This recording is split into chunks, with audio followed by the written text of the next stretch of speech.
Bismillahirrahmanirrahim. Assalamualaikum warahmatullahi wabarakatuh. Alhamdulillahi ala ihsani wa syukru lahu ala taufiqihi wa amtinani wa ashhadu an la ilaha illallah wahdahu la syarikalah ta'ziman li sya'ni wa ashhadu anna Muhammadan abduhu wa rasuluhu ad-da'i ila ridwani sallallahu alaihi wa ala alihi wa ashabihi wa ikhwanihi amma ba'd. Fa ikhwani fid din wa akhwati fillah, kaum muslimin dan muslimat rahimani wa rahimakumullah. Semoga Allah Subhanahu wa taala senantiasa mencurahkan rahmatnya kepada kita sekalian. Insyaallah taala kita akan lanjutkan kajian kitab Fadlul Islam karya Syekhul Islam Muhammad At-Tamimi rahimahullahu ta'ala. Kita masih pada bab tafsir Islam, penjelasan tentang makna Islam yang sebenarnya. Kemudian kata penulis rahimahullah, wa fihi an Abi Hurairah radhiyallahu anhu marfu'an, dan juga di dalam as-sahih dari sahabat yang mulia Abu Hurairah radhiyallahu anhu diriwayatkan secara marfu', artinya diriwayatkan sampai kepada Nabi SAW. Al-muslimu man salim al-muslimuna min lisanihi wa yadihi. Seorang muslim itu adalah kaum muslimin selamat dari gangguan lisannya dan tangannya. Wal muhajir man hajara ma nahallahu anhu. Sedangkan orang yang berhijrah maknanya adalah orang yang meninggalkan semua yang Allah Subhanahu wa taala larang. Jadi ini dalil yang ketiga dalam bab ini. Jamaah sekalian, juga haditsnya datang dari sahabat Abdullah bin Amr radhiyallahu anhuma yang semakna dengan hadits yang dibawakan oleh penulis, bahwa seorang muslim itu adalah kaum muslimin selamat dari gangguan lisannya dan tangannya. Para ulama mengatakan di dalam hadits ini disebutkan dua anggota badan, lisan dan tangan. Kenapa jamaah sekalian? Karena mulut dan tangan ini secara umum yang paling banyak melakukan kesalahan. Jadi seorang muslim yang sempurna Islamnya adalah orang-orang yang selamat dari gangguan tangan dan lisannya. Kalau memang dia seorang muslim yang sempurna Islamnya, maka kaum muslimin akan selamat dari celaannya, caciannya, hinaannya, gibahnya. Demikian pula kalau dia seorang muslim yang sempurna Islamnya, kaum muslimin akan selamat dari gangguan tangannya. Para ulama sampai mencontohkan termasuk selamat dari mengambil harta orang tanpa hak. Namun bukan berarti selain dua gangguan ini dibolehkan, tidak. Namun gangguan lisan dan tangan ini yang paling banyak kita dapati. Maka orang yang sempurna Islamnya adalah orang yang menjaga tangan dan lisannya dari menyakiti kaum muslimin. Kemudian kata Nabi SAW, wal muhajir man hajara ma nahallahu anhu. Sedangkan definisi orang yang berhijrah adalah orang yang meninggalkan semua yang Allah larang. Jadi jamaah sekalian, sudah benar, sudah betul jika sebelumnya ada orang yang melakukan maksiat atau meninggalkan perintah yang Allah perintahkan, kemudian dia dapat hidayah berhenti dari maksiatnya, dia dapat hidayah untuk melakukan perintah Allah, maka biasanya kita katakan orangnya sudah berhijrah. Itu sudah benar, sudah tepat berdasarkan hadis ini. Karena Nabi SAW mengatakan, wal muhajir man hajara ma nahallahu anhu. Orang yang meninggalkan semua yang Allah larang. Ada definisi yang kedua, juga disebut orang yang berhijrah. Jadi ini tadi yang pertama, orang yang berhijrah itu yang meninggalkan semua yang Allah larang. Orang yang sudah berhenti dari dosanya, dari maksiatnya, bertobat dia, kemudian dia laksanakan perintah Allah. Ini juga disebut orang yang berhijrah berdasarkan hadis yang kita bacakan tadi. Kemudian di antara makna hijrah adalah al-intiqal min baladil syirki ila baladil Islam. Berpindah dari negeri kesyirikan menuju negeri Islam. Ini juga maknanya hijrah. Meninggalkan tempat kesyirikan, negeri kesyirikan, menuju negeri Islam. Dalilnya adalah diantaranya yang dilakukan oleh Nabi Muhammad SAW. Beliau berhijrah dari kota Makkah menuju kota Madinah. Ketika itu Makkah masih menjadi negeri kesyirikan. Kaum muslimin tidak mampu menampakkan syiar-syiar Islam,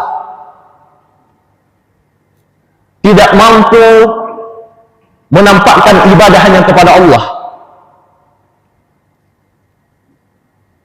tidak mampu menegakkan sholat, dilarang oleh kaum musyrikin untuk terang-terangan. Bahkan sebagian sahabat menyembunyikan keislamannya karena takut dari gangguan kaum musyrikin di kota Makkah saat itu. Sampai puncaknya Allah Subhanahu wa Ta'ala memerintahkan Rasulullah SAW dan para sahabat untuk berhijrah ke kota Madinah. Dan ini jamaah sekalian berlaku sampai hari kiamat.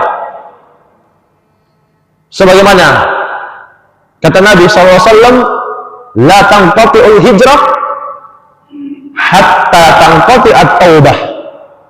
Hijrah, berpindah dari negara kesyirikan, dari negeri kesyirikan ke negeri Islam, tidak akan pernah terputus hukumnya sampai terputusnya taubat. Wala tanqati'ut taubah hatta tatlu asy-syamsu min maghribiha, dan tobat tidak akan pernah terputus sampai matahari itu terbit dari arah barat. Artinya kalau matahari sudah terbit dari arah terbenamnya, yaitu arah barat, sudah pertanda dekatnya hari kiamat besar. Jadi siapapun yang sampai hari ini tidak mampu menampakkan agamanya, tidak mampu menampakkan syiar-syiar Islam, sholat dilarang, berhijab dilarang, berpuasa dilarang, bahkan terancam anggota tubuhnya, bahkan terancam nyawanya, maka dia wajib untuk berhijrah dari tempat tersebut menuju ke negara Islam. Ini bagi yang punya kemampuan. Kalau dia tidak berhijrah sementara dia mampu, maka Allah Subhanahu wa Ta'ala akan menghukum, memperingatkan mereka. Sebagaimana dalam surah An-Nisa di ayat yang 97 dan 99, atau sampai 99 Allah Subhanahu wa taala mengatakan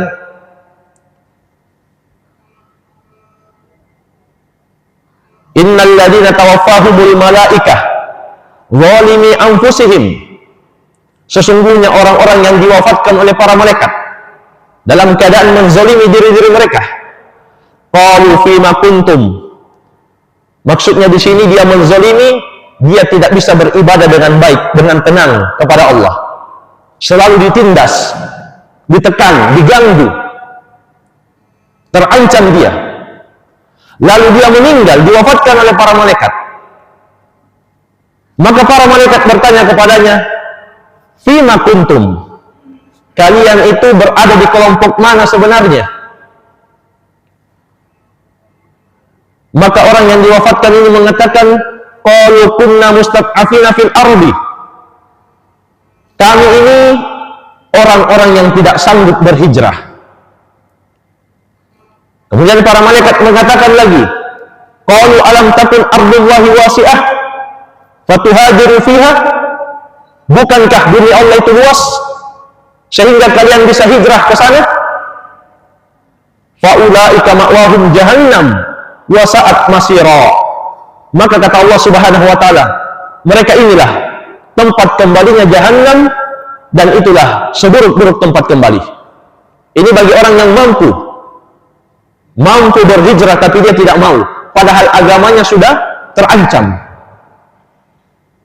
Kemudian kata Allah di kelanjutan ayatnya, illal mustad'afina minar rijal wan nisa wal wildan la yastati'una hilah wa la yahtaduna sabila, kecuali kata Allah orang-orang yang benar-benar lemah dari kalangan laki-laki dan wanita, demikian pula anak kecil yang tidak mampu berhijrah, tidak pula mengetahui jalan untuk berhijrah.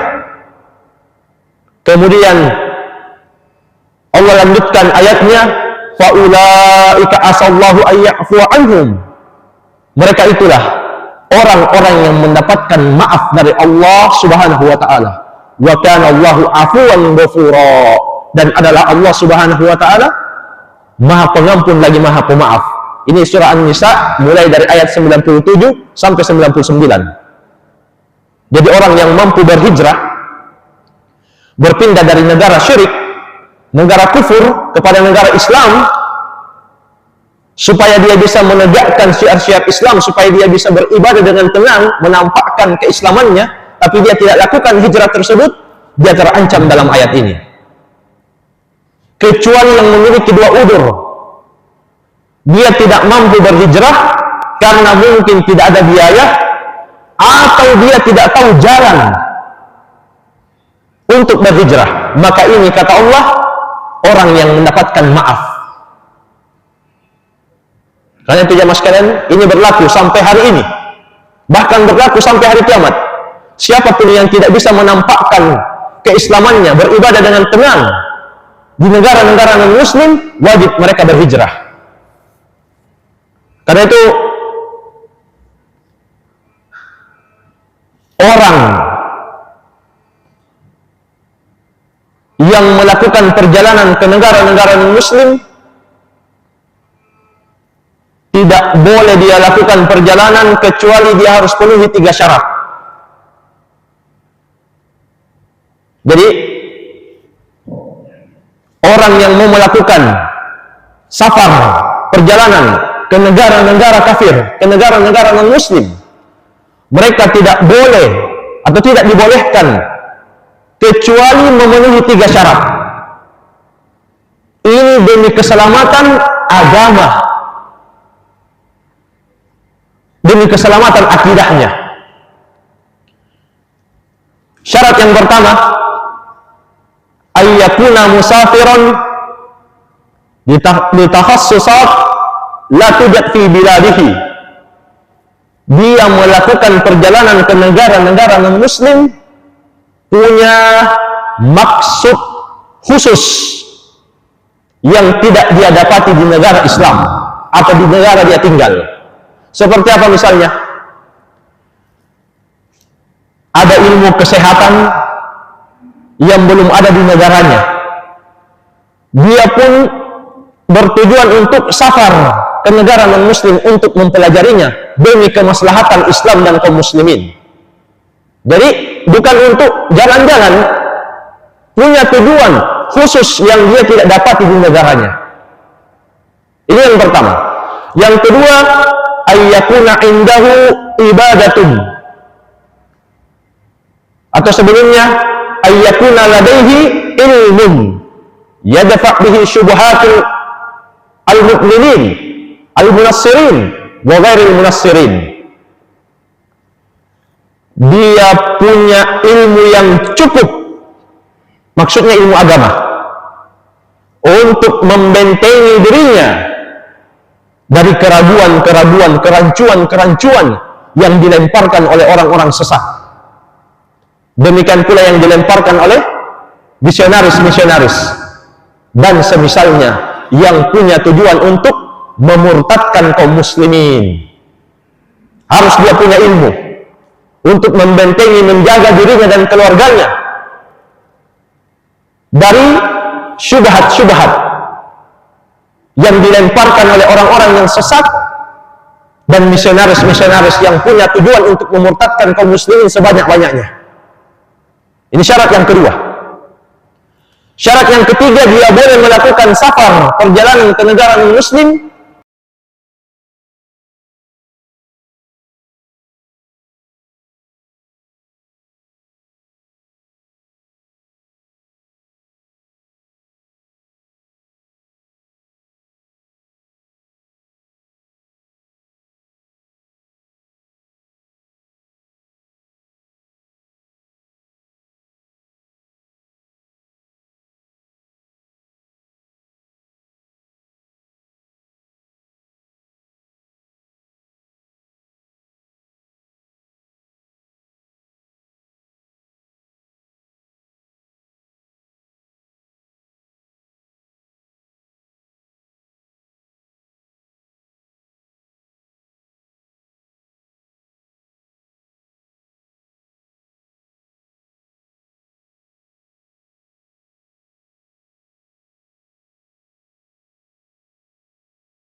ke negara Islam, ini disepakati wajibnya, kecuali tadi orang yang tidak mampu, tidak memiliki kemampuan, maka pasti Allah akan maafkan dia. Ada hijrah yang kedua yang ulama beda pendapat. Kalau lingkungannya itu lingkungan yang rusak tapi masih muslim, perzinahan, khamar, judi dan lain-lain mendominasi, merajalela di lingkungannya, di kampungnya, maka sebagian ulama juga mewajibkan dia pindah, cari tempat yang lain. Sebagiannya lagi mengatakan tidak, yang harus dia lakukan adalah mengingatkan, menasihati, karena kalau tidak ada orang-orang yang baik di situ, maka bisa lebih rusak kampungnya tersebut. Sebagian lagi mengingatkan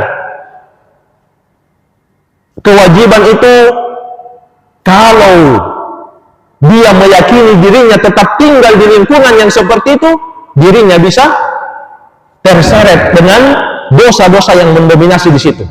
Artinya apa? Dia sudah hijrah, jamaah sekalian, sudah meninggalkan yang namanya dosa-dosa. Kemudian di kampungnya itu mendominasi maksiat, merajalela. Masih muslim, tapi kaum muslimin di situ sebagiannya berani terang-terangan melakukan dosa. Maka dikhawatirkan dia terpengaruh dengan orang-orang tersebut. Maka sebagian ulama mengatakan dia wajib hijrah saat itu. Dia cari tempat yang lain, lingkungan yang lain, kampung yang lain, yang bisa menyelamatkan dirinya dan keluarganya. Iya. Ini diantara makna hijrah. Ini dalil yang pertama. yang disebutkan oleh penulis rahimahullah taala. Kemudian dalil berikutnya kata Syekh, wa an Baz ibn Hakim an abihi an jaddi annahu sa'ala Rasulullah sallallahu alaihi wasallam anil Islam. Dari sahabat Baz bin Hakim meriwayatkan dari bapaknya, dari kakeknya, beliau mengatakan bertanya kepada Nabi SAW tentang Islam. Faqala, maka Rasulullah SAW mengatakan, antuslima qalbaka lillah wa antuwalliya wajhaka ila Allah wa antusalliya salatal maktubah wa tu'addiyaz zakata wa tu'addiyaz zakatal mafruḍah. Rawahu Ahmad. Islam itu engkau serahkan hatimu hanya untuk Allah, engkau hadapkan wajahmu hanya untuknya, engkau salat yang wajib, dan engkau bayar sedekah atau zakat yang wajib. Hadisnya diriwayatkan oleh Imam Ahmad. Inilah jamaah sekalian tafsir Islam yang disebutkan oleh penulis rahimahullah dalam hadis yang mulia ini. Maksudnya di sini, engkau serahkan hatimu hanya untuk Allah, dan engkau hadapkan wajahmu hanya untuknya. Ini ungkapan lain dari syahadat la ilaha illallah. Maknanya la ilaha illallah adalah la ma'budu haqqun illallah, tidak ada yang disembah dengan benar kecuali Allah. Maka engkau serahkan hatimu hanya untuk Allah dan engkau hadapkan wajahmu hanya untuknya. Itu ungkapan lain dari la ilaha illallah. Dan ketahuilah jamaah sekalian, para ulama mengatakan amalan hati itu intinya amalan. Itulah yang akan menghasilkan amalan anggota badan dan amalan lisan. Itulah yang akan menghasilkan amalan anggota badan dan amalan lisan.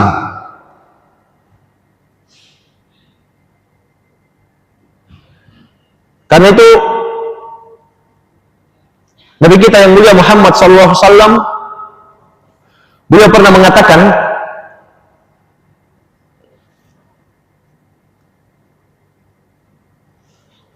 ala wa inna fil jasadi mudghah, ketahuilah sesungguhnya di dalam jasad itu ada mudghah, segumpal daging.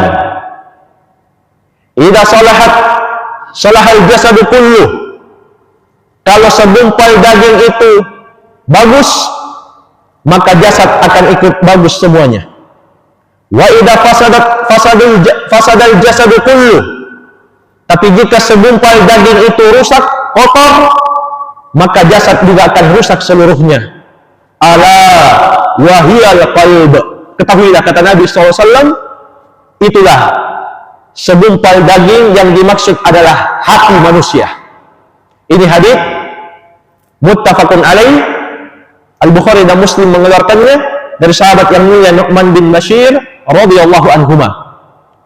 Jadi di dalam hadis ini Nabi memberikan keterangan bahwa kunci kebaikan itu ada pada hati. Jika hati itu bagus, semua anggota badan itu ikut bagus. Karena itu ya mas sekalian, dari sini kita tahu kesalahan sebagian orang. Diucapkan oleh sebagian perempuan bahwa tidak mengapa saya tidak berhijab, yang penting hati saya bagus. Maka hadis ini membantah orang ini. Nabi mengatakan, idza salahat salahal jasadu kulluh.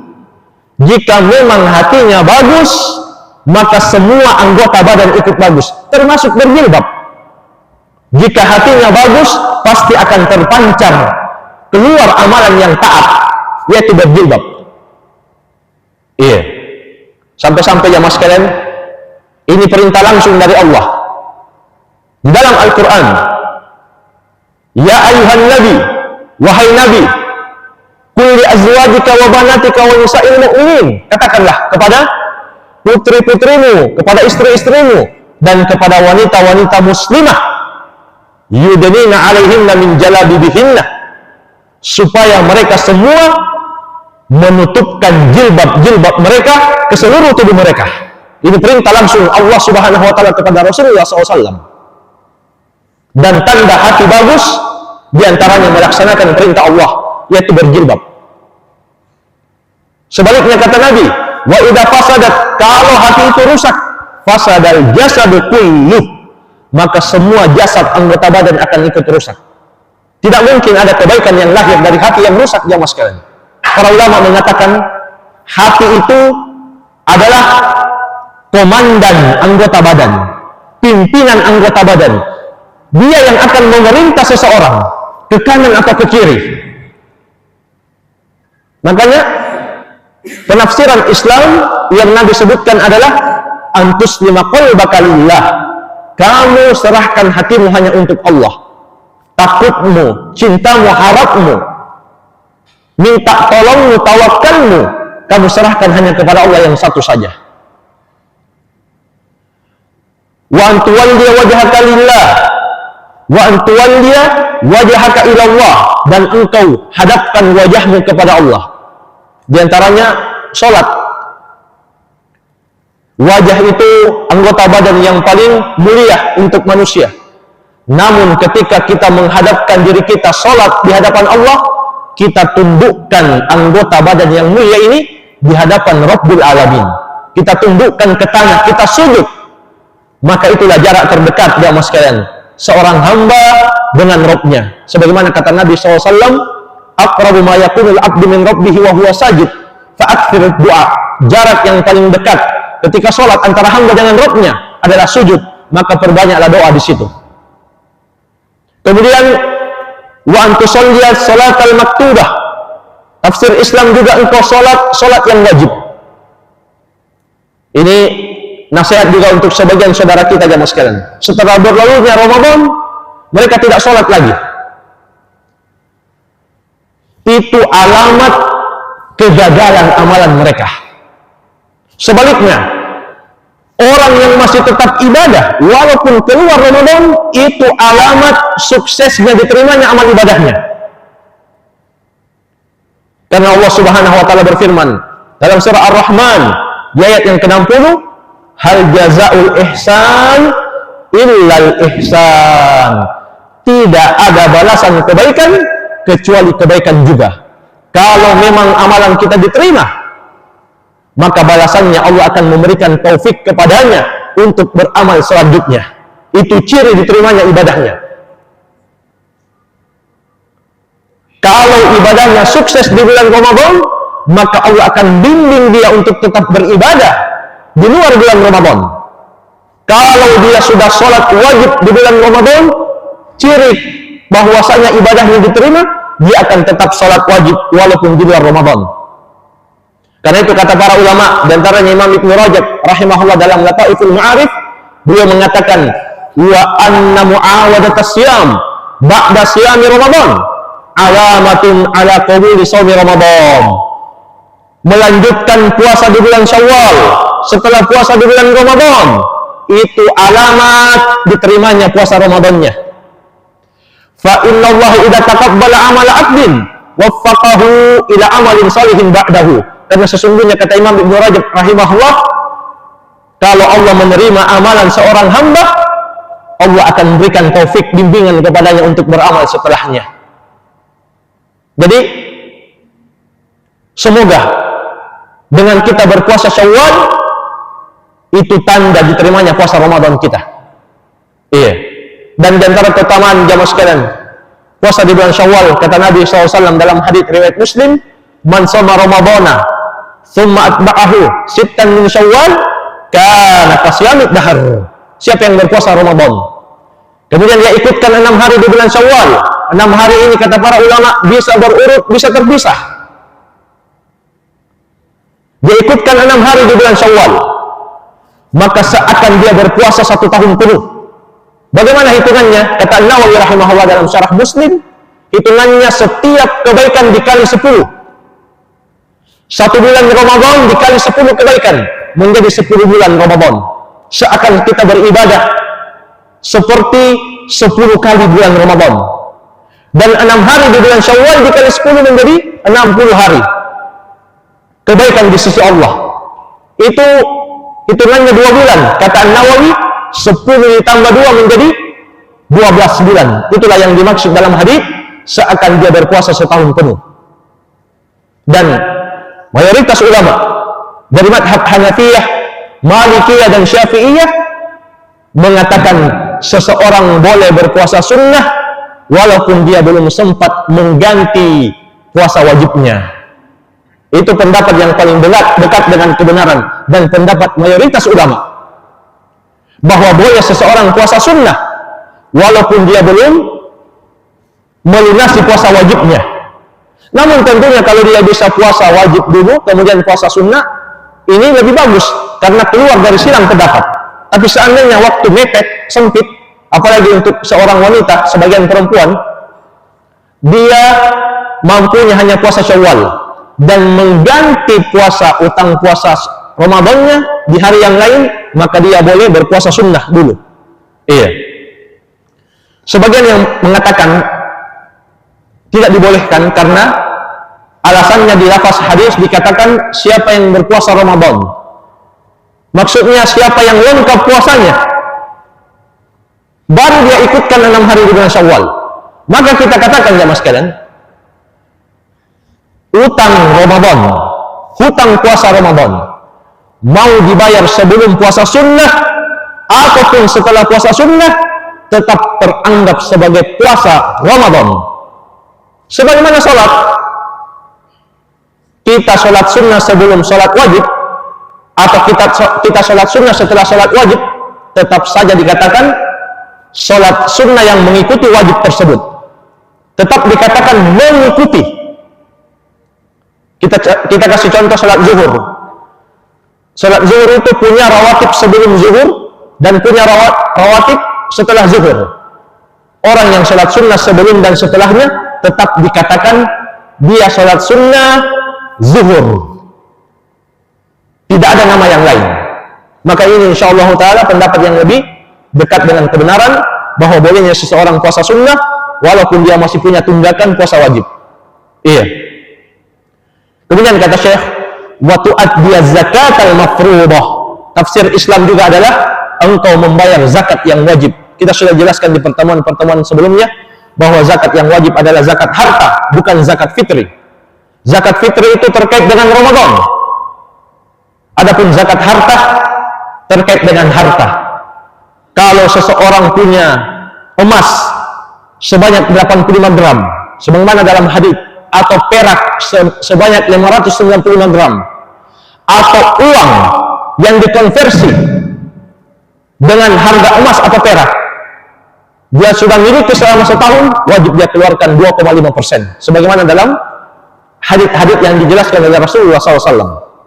Iya. Inilah tafsir Islam yang benar. Engkau serahkan hatimu hanya kepada Allah, hadapkan wajahmu hanya kepadanya. Engkau salat wajib dan engkau bayar, tunaikan zakat yang wajib. Ini 2 dalil yang bisa kita sebutkan pada malam hari ini. Semoga bermanfaat. Kalau masih ada waktu, barangkali yang perlu dipertanyakan, saya persilahkan.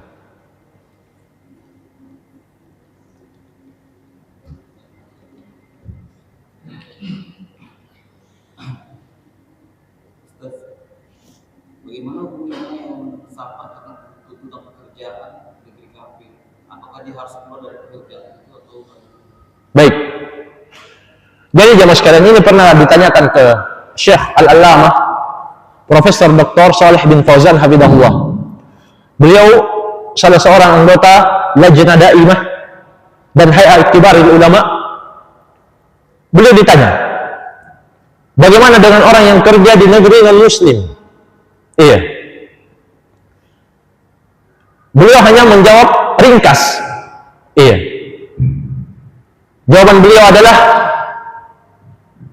pekerjaan-pekerjaan di negara Islam masih sangat banyak. Pekerjaan-pekerjaan di negara kaum muslimin masih sangat banyak. Silahkan, kata Syekh, cari di situ. Iya. Itu secara ringkas beliau jawab. Dan itu jawaban dari beliau, hafizahullah ta'ala, wallahu a'lam.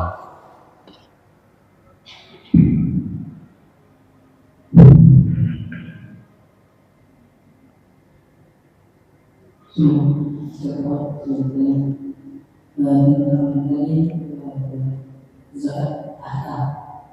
Semua itu mempunyai harta kendaraan dan sudah selama setahun, tapi ingin mengeluarkan yaitu hari dalam macamnya interpretasi. Mari harus kita apakah mengeluarkan zakat itu atau pada hidup sebenarnya ini keluarkan asal seperti itu. Ya. Orang yang punya harta tapi punya hutang, pajak kendaraan. Iya. Jamaah sekalian, para ulama mengatakan bahwa ketika Nabi Sallallahu Alaihi Wasallam mengutus para amil zakat, mengutus sahabat yang ditugaskan untuk mengambil zakat, Nabi tidak rinci di situ bahwa sebelum kamu ambil zakatnya kamu tanya dulu ada hutangnya atau tidak. Nabi tidak rinci seperti itu. Iya.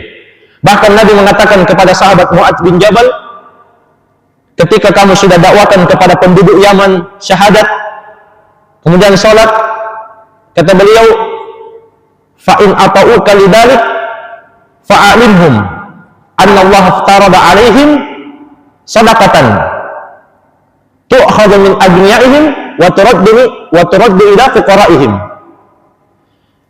Jika mereka penduduk Yaman sudah bersyahadat, sudah sholat, maka sampaikan lagi masih ada kewajiban, yaitu membayar zakat yang diambil dari harta orang-orang kaya mereka dan diberikan kepada orang-orang miskin mereka.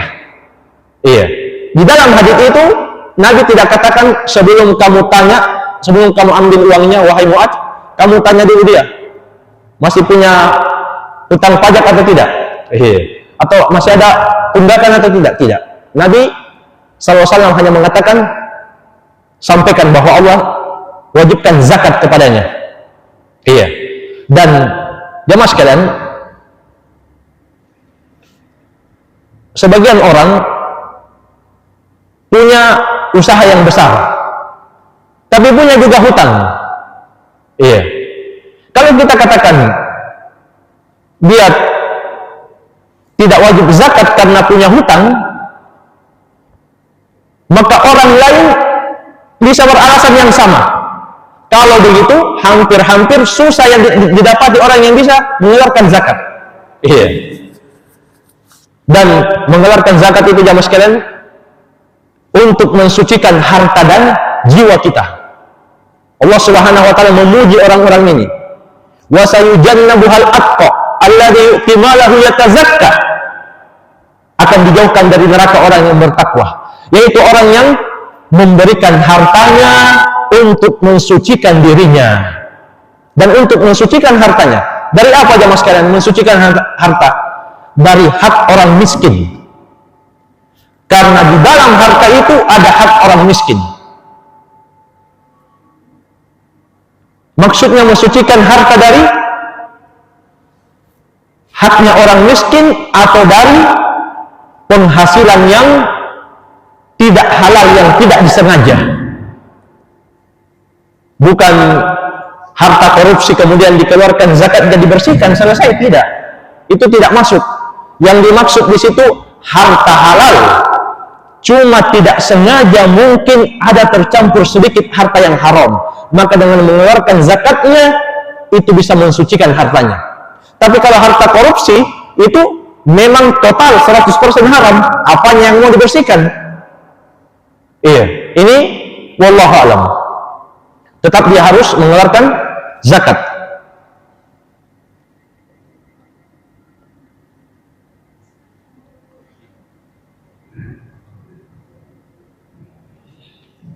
Tadi saya ada mendekati kebenaran bahasa, yaitu mendahulukan puasa sholat dibanding upaya puasa. Namun bagaimana kalau seumpama dia melakukan sholat terus dia meninggal belum mendahulukan bulan puasa? Baik. Iya.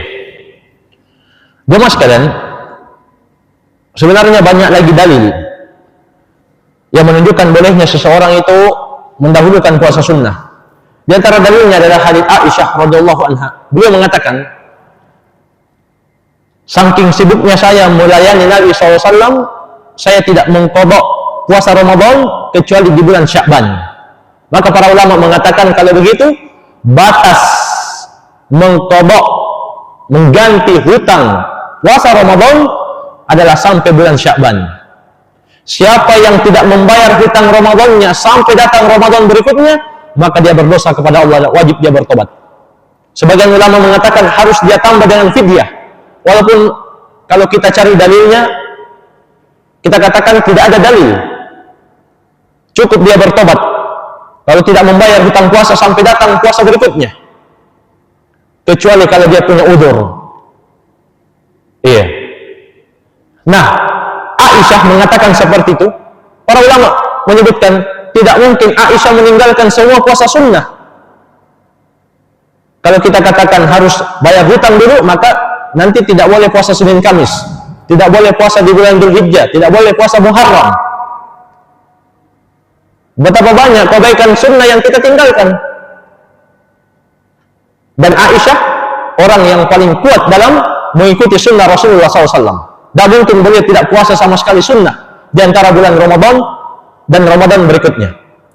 Kemudian seandainya ditakdirkan orang ini meninggal sebelum membayar puasanya, maka para ulama telah menjelaskan yang mengganti puasanya berdasarkan dalil adalah ahli warisnya.